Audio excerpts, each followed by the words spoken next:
Ever catch yourself wondering, like, why you actually do the things you do? Yeah. What's really behind our actions? You know? It's a question that's puzzled philosophers for ages. Yeah, for sure. And today we're diving deep into one of the most fascinating debates surrounding that very question. It is a good one. It's all about the connection between the reasons we have for acting and what actually motivates us to get things done. Yeah, like what is the connection between, like, what we think we should do and then, what we actually end up doing? And whether those are always tied together or if they can actually come apart. Yeah. So the big question we're grappling with is this. When you genuinely have a reason to do something, is that reason kind of inherently tied to something that can get you moving, that can motivate you to actually do it? Right, because it feels like sometimes those things come apart, right? Absolutely. And that's the heart of what's called the distinction between reasons internalism Okay. and reasons externalism. I like it. Big words. We're going to unpack them, so Yeah. don't worry. So we're going to figure out what philosophers mean when they say reasons for action. Exactly. And to help us navigate this tricky terrain, Okay. we're going to be drawing heavily from the Stanford Encyclopedia of Philosophy's entry on reasons for action, internal versus external. So like a good one. It's a really rich resource, and it lays out all the key arguments and distinctions that make this debate so interesting. I'm ready. Are you ready to dive in? Let's do it. Okay, so first things first. We got to get our definitions straight. Okay. We need to distinguish between two types of reasons: normative reasons and motivating reasons. All right, so two different kinds of reasons. Two different kinds of reasons. Okay. So a normative reason is basically what genuinely counts in favor of doing something. Okay, so like I have a normative reason to, like, I don't know, go for a walk because it's nice outside. Exactly. Or if your friend tells you about like this amazing new hiking trail Okay. with breathtaking views, Okay. that could be a normative reason for you to go hiking. Motivating reasons, on the other hand, are what actually explain why someone did something. Oh, okay. So it's like what's actually driving the action. Exactly. So maybe you went on that hike, not just because of the beautiful views, but also because you really needed to de-stress, and that was your motivating reason. Oh, I like that distinction. Yeah. And in this whole debate about internalism versus externalism, Okay. the focus is really on these normative reasons Yeah. and whether they are always Okay. deep down connected to our motivations. All right. So that's the kind of the core of this internalist idea, right? Exactly. That those normative reasons have to be somehow tied to motivation. And one way philosophers try to get a grip on this idea is through what's called schematic internalism. Chaotic internalism. Okay. It's not a specific theory in itself, but more like a general template for understanding what all the different versions of internalism are trying to do. So it's like a framework for thinking about this. Exactly. Oh. So picture this. Schematic internalism basically says that for any reason for action, there has to be some relationship, let's call it R, Okay. to some motivational fact. Let's call that M. All right. So R and MM. So every reason for action has to have this connection R to some motivational fact, M. Okay. Now, the different versions of internalism come from different ways of trying to spell out exactly what that relationship R is and what those motivational facts M actually are. Right. So it's like filling in the blanks Exactly, like filling in the blanks. in this formula. Right, and seeing what kind of interesting and sometimes crazy things pop out. I like it. So that's our basic framework. All right. Schematic internalism. But even within this big internalist family, there are some crucial distinctions. Okay. More distinctions, all right. Yeah, always more distinctions in philosophy. Of course. One of the most important is between what's called existence internalism Okay. and judgment internalism. Existence versus judgment. Yeah. So existence internalism, which is what we're going to be focusing on today, Yeah. argues that a reason for an agent, like for you or me, Okay. only exists if some motivational fact about that agent is true. Okay. So the reason itself actually depends on some motivational fact about me. Exactly. Correct. Judgment internalism, on the other hand, is a bit different. Okay. It says that an agent truly believes they have a reason only if a motivational fact about them is true. Okay. So that's more about like my belief about the reason. Yeah, exactly. So it's more about like how we understand and talk about reasons. Okay. Whereas existence internalism is really saying that the reason itself Yeah. is dependent on motivation. Got it. And of course, standing opposed to all these internalist views Yes. are the externalists. Externalists. They're the rebels of the reason world. Okay. They believe that at least some reasons for action don't have this like built-in connection to motivation. that internalists are always going on about. Right. So like even if I have no motivation to do something, there might still be a reason for me to do it. Exactly. That's the externalists' claim. They don't necessarily deny that reasons and motivations often go together, but they think it's not like a necessary connection. Okay. It's more like a contingent thing based on, the kind of person you are and the desires you happen to have. Right. Okay. So it's like external to your own psychology, whether there's a connection or not. Exactly. That's why they're called externalists. I'm with you. All right. So now that we've got the basic landscape laid out, let's dig a little deeper into internalism itself. Okay. Back to internalism. Back to internalism. Lay it on me. So within internalism, there's another key distinction to wrap our heads around. All right. Hit me with it. It's between motivation views and state views. Motivation and state. Yeah. So motivation views of internalism say that to have a reason to do something, you have to either be actually motivated to do it or at least capable of being motivated to do it. Okay, so either I'm already motivated or I could be motivated. Right, okay. State views, on the other hand, say that having a reason requires having a particular motivational attitude, like a desire. Okay, so I need to have the right kind of mental state. Exactly. So it's not just about being able to be motivated, but actually having a desire that would be satisfied by doing that thing. Got it. And then cutting across both motivation and state views. Oh, boy. Is another distinction. Actual versus counterfactual. Actual versus counterfactual. Okay. So buckle up. This is where it gets a little wild. Okay. So actual internalism, okay, in its motivation form, okay, says if you have a reason to do something, you're actually motivated to do it to some degree. Right. Okay. And in its state form, it says you actually have a desire that would be satisfied by doing it. Okay. So like right now, I have the desire or I'm motivated. Exactly. Okay. Now, counterfactual internalism is a bit more tricky. Okay. It says if you have a reason to do something, you would be motivated to do it, or you would desire to do it under certain special hypothetical circumstances. So like if something were different, right, I would be motivated. Exactly. Okay, I think I'm following that. It's like saying, well, you might not actually be motivated right now, but if you were perfectly rational. Okay. Or if you had all the relevant information, then you would be motivated. Well, that's interesting. Right. So it's like bringing in these hypothetical scenarios to try to connect reasons and motivation. Okay. I like it. And philosophers have come up with a bunch of different counterfactual conditions. Oh, yeah. Yeah. Some say it's about what you would want if you had full information about the situation. Okay. Others focus on what you would desire if you, really thoroughly reflected on your values and goals. Like really sat down and thought about it. Yeah, like cognitive therapy for your desires. I like that, yeah. Right. Others bring in things like being perfectly rational or even being ideally virtuous, like the kind of person who always knows the right thing to do and does it. Oh, wow. So like a perfect moral agent kind of thing. Exactly. So it's a pretty wide range of hypothetical scenarios. Yeah, it sounds like a lot of different ways to think about it. It is a lot, and that actually leads to some potential problems for these counterfactual views. Oh, yeah.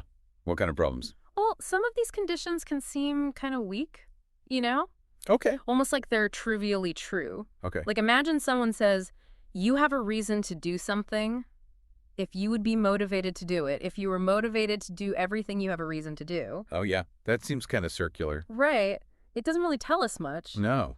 And similar worries have been raised about versions that appeal to ideal virtue or even rationality, because those can be kind of slippery concepts. Like, what does it even mean to be perfectly rational? Yeah, who decides that? Exactly. And in fact, some philosophers who subscribe to these kind of weaker counterfactual views might even consider themselves externalists in a way. Oh, really?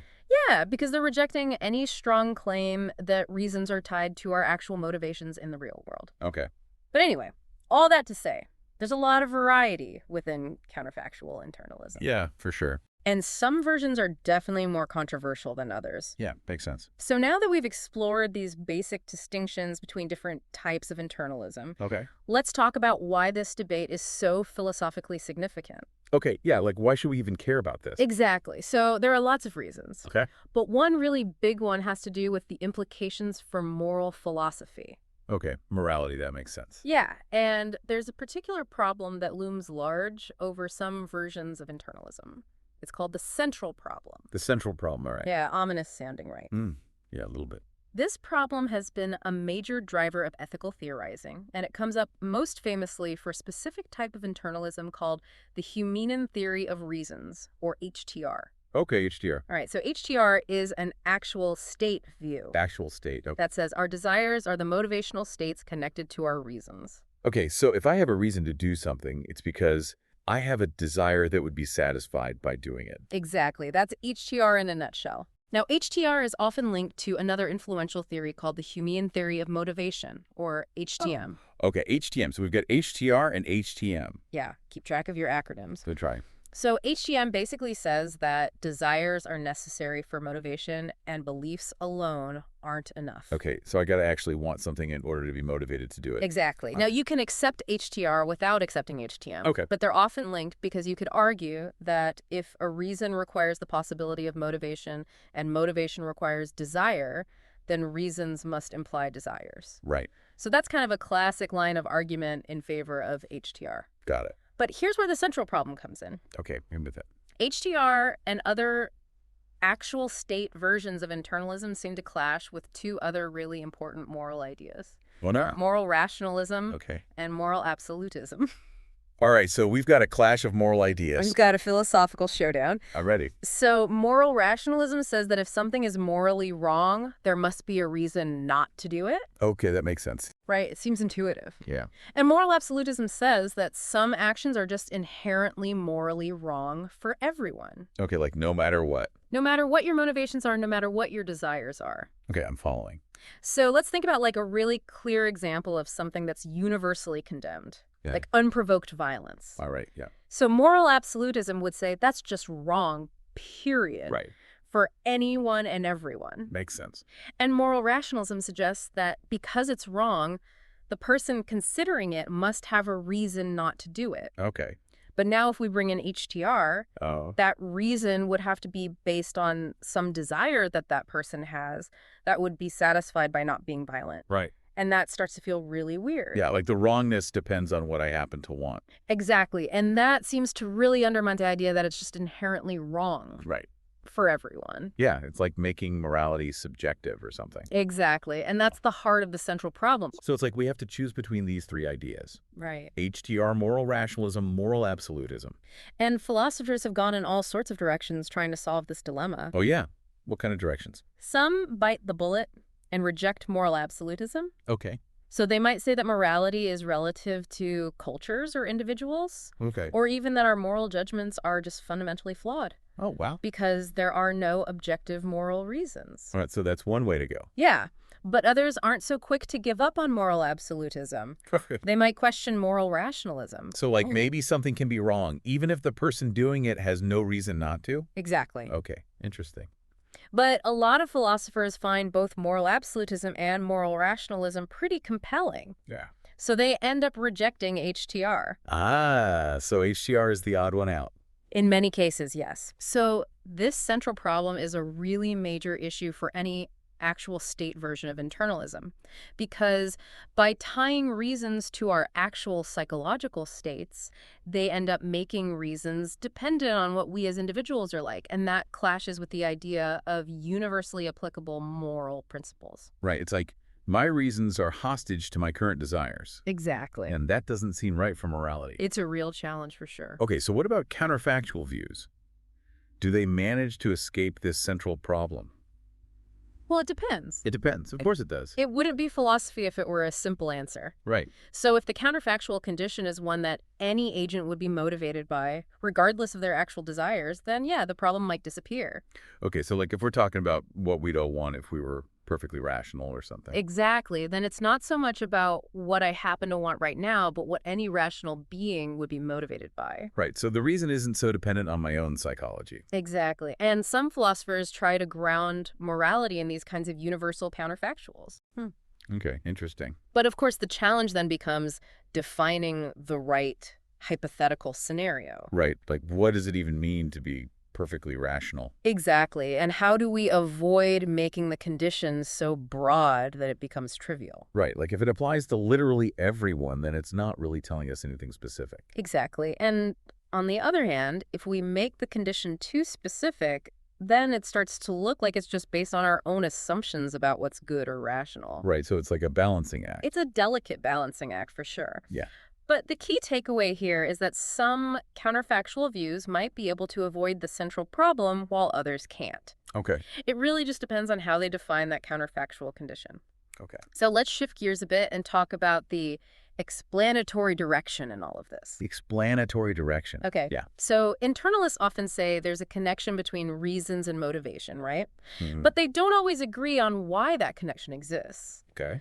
Do we have reasons because we have certain motivations and desires? Okay. Or do we have motivations and desires because we have reasons? Oh, so like which comes first, the chicken or the egg? Exactly. Like, does our wanting something give us a reason to get it? Right. Or does the fact that there's a good reason to have something make us want it? Yeah, that's a good question. So the human theory of reasons, which we talked about earlier, Yeah.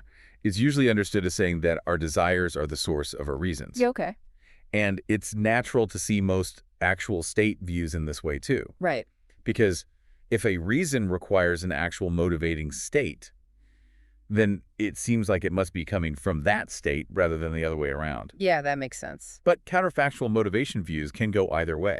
Okay. Some philosophers argue that reasons actually explain why we would be motivated under certain conditions. Oh, so it's like the reason is already there, and then if I were rational, I would see it and be motivated. Exactly. Like the idea that rationality allows us to respond to reasons that are sort of already out there in the world. Okay, so the reason comes first. In that case, yeah. Interesting. It's a different way of thinking about the relationship between reasons and motivation. Yeah, for sure. Okay, so now that we've laid out some of the basic ideas and distinctions, let's get into the real philosophical nitty-gritty. All right, let's do it.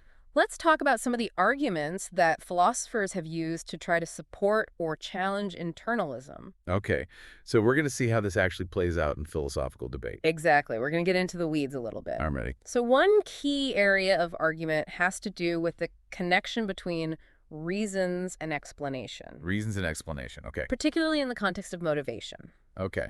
So the philosopher Donald Davidson famously pointed out that we often explain why people do things by citing their reasons. Right. We say things like, oh, he did that because he wanted this, or she did that because she believed that. Exactly. And Davidson argued that these reasons can be understood as combinations of desires and beliefs. Okay. Like you do something because you desire a certain outcome and you believe that that action will bring about that outcome.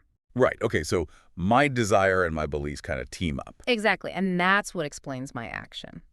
I'm with you. Now, Davidson was mainly interested in explaining actual actions. Right.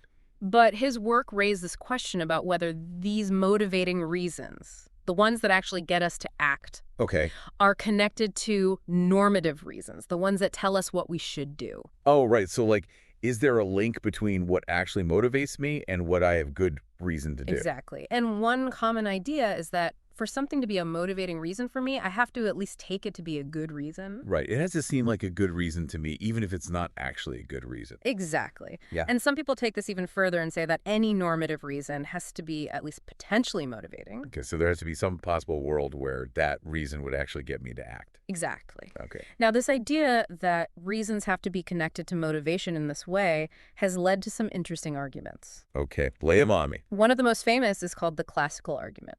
Classical argument. Yeah, and it's often attributed to the philosopher Bernard Williams. All right. Bernard Williams. So this argument basically says that normative reasons have this explanatory dimension, Explanatory dimension. which means a consideration can only be a good reason for you if you could, in principle, be motivated to act on it.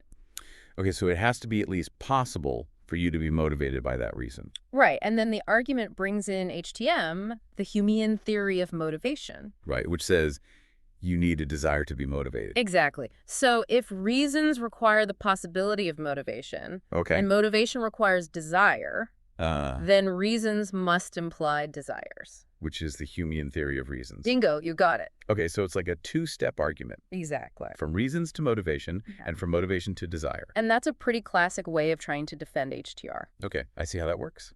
But of course, this Obviously. argument has faced some pushback. Oh yeah, what kind of pushback? Well, first of all, it relies pretty heavily on HTM. Right, which not everyone agrees with. Exactly. Yeah. Some people think beliefs alone can be enough to motivate us sometimes. Okay.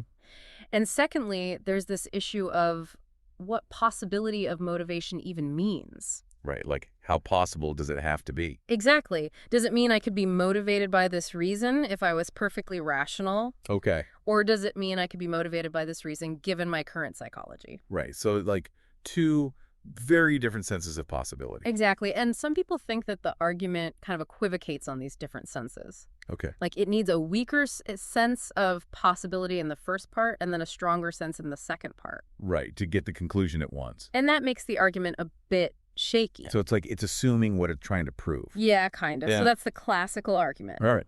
But there are other ways of interpreting Williams's views on reasons. All right. Some philosophers argue that he wasn't actually trying to directly defend internalism. Oh, really? Yeah, they think he was more interested in analyzing what we even mean when we talk about reasons for action. Okay, so like getting at the core of the concept. Exactly. Yeah. And on this view, a reason for action is fundamentally about explaining action. Okay, so we're back to Davidson's idea. Exactly. The reasons are explanations. Right. So to say you have a reason to do something is to say that that reason explains why you would do it. Okay. Or at least could explain why you would do it. Okay, but like we said before, we don't always act on our reasons, and sometimes we act for bad reasons. Right. So how does this explanation idea deal with that? So Williams suggests that a reason is something that would explain an action that you would perform if you were engaging in what he calls sound deliberation. Sound deliberation. Yeah, so imagine like you're reasoning perfectly Great. from a set of beliefs that are like totally free from errors and ignorance. Okay, so like an idealized version of reasoning. Exactly, and he argues that this idealization is enough to make these explanations normative. Okay, so they're not just explaining what I would do, but what I should do. Exactly. Okay, I see. So from this perspective, Yeah. Williams thinks he can show that these external reason statements Okay. are problematic. Okay, so remind me what an external reason statement is. Right, so it's basically a claim that there are reasons for action that don't depend on an agent's motivations. Right, so there's a reason for me to do something even if I have no desire to do it. Exactly, and Williams thinks that's fishy. Fishy, all right. Because he thinks a genuine reason has to be something that you could, through sound deliberation, Okay. come to recognize as a reason for you. Okay, so it has to be something that I could grasp as a reason. Exactly. All right. So on this view, an internal reasons statement Okay. is basically claiming that a reason explains action based on your actual motivations. Okay. Like your desires, values, dispositions, all that stuff. Okay. As they would be after this sound deliberation. Okay, so my idealized self would see this as a reason. Exactly. Whereas an external reason statement is saying that a reason can explain action independently of your motivations. Right, so it's like a reason that's out there in the world regardless of whether I care about it or not. Exactly. Okay. And the standard interpretation of Williams focuses on whether belief in an external reason can motivate. Okay.